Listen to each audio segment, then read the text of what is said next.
Hello everyone, इस video के अंदर हम लोग बात करेंगे एंटी डायूरेटिक्स ड्रग्स के बारे में।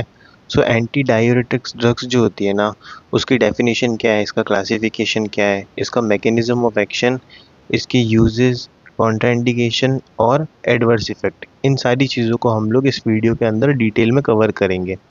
स्टार्ट करते हैं इसकी डेफिनेशन से।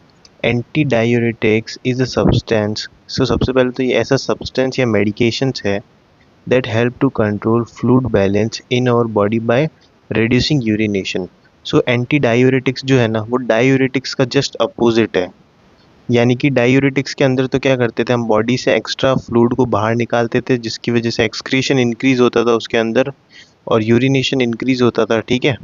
और यहाँ पर क्या होगा ना, रिड्यूस होगा यूरिनेशन। ठीक है। यानी कि बॉडी के अंदर से हम लोग वाटर और सॉल्ट इन सब का रीअब्जॉर्प्शन बढ़ा देगी एंटी डायूरेटिक्स। ठीक है। अब बात करते हैं इसकी क्लासिफिकेशन के बारे में। क्लासिफिकेशन की बात करें तो इसके अंदर 3 टाइप्स की ड्रग्स हैं, यानी इसको 3 कैटेगरी में डिस्क्राइब किया है। सबसे पहले anti diuretics hormone.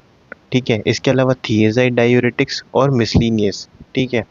Anti diuretics के अंदर तो क्या होता है ना, एंटी डायूरेटिक हार्मोन के अंदर सबसे पहले तो इसको हम लोग वेसोप्रेसिन भी बोलते हैं। ठीक है।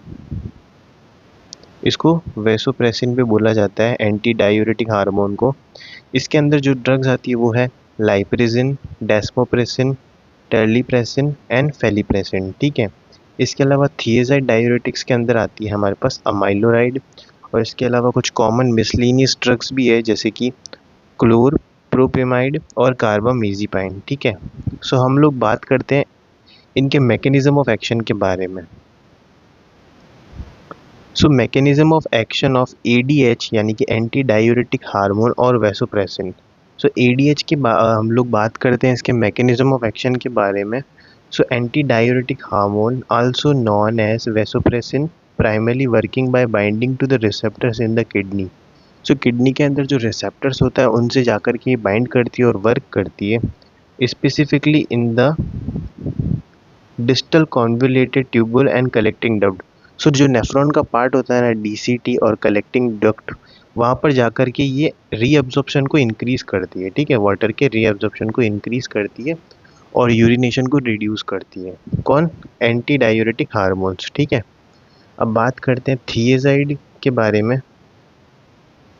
ये यहाँ पर जो ये मिसप्रिंट हो गया है, mechanism of action of anti diuretic hormone की जगह पर आपको यहाँ पर करना है थियाज़ाइड डायूरेटिक्स। ठीक है। थियाज़ाइड डायूरेटिक्स के अंदर क्या होता है, they work by inhibiting the reabsorption of sodium, यानी कि जो सोडियम का रीअब्सॉर्प्शन होता है ना, उसको ये इनहिबिट करती है, and chloride in the distal convoluted tubule of the kidney की डिस्टल कॉन्वोल्यूटेड ट्यूबुल में जाकर। ठीक है। ये था इन दोनों के मैकेनिज्म ऑफ एक्शन। अब हम लोग बात करते हैं इनके इंडिकेशंस के बारे में। डायबिटीज़ इंसिपिडस का जो केस होता है ना, उसके अंदर एंटी डायूरेटिक्स ड्रग्स बहुत ज़्यादा काम में ली जाती है। इसके अलावा हीमोफीलिया एंड कोएगुलेशन इंक्रीज करती है, उस केस के अंदर भी काम में ली जाती है। अब बात करते हैं कॉन्ट्रा इंडिकेशंस के बारे में, यानी कि हाइपर सेंसिटिविटी के अंदर हम लोग इस ड्रग को यूज़ नहीं कर सकते। इसके अलावा हाइपरटेंशन और रीनल इम्पेयरमेंट फंक्शन, यानी कि किडनी अगर प्रॉपरली फंक्शन ना करें तो उस केस के अंदर भी हम लोग इन ड्रग्स को नहीं दे सकते। अब लास्ट में बात करते हैं इसके साइड इफ़ेक्ट के बारे में, जो कि है GIT disturbance, hyperglycaemia and electrolyte imbalance, allergic reaction, ये सारे इसके साइड इफ़ेक्ट्स हैं। ठीक है।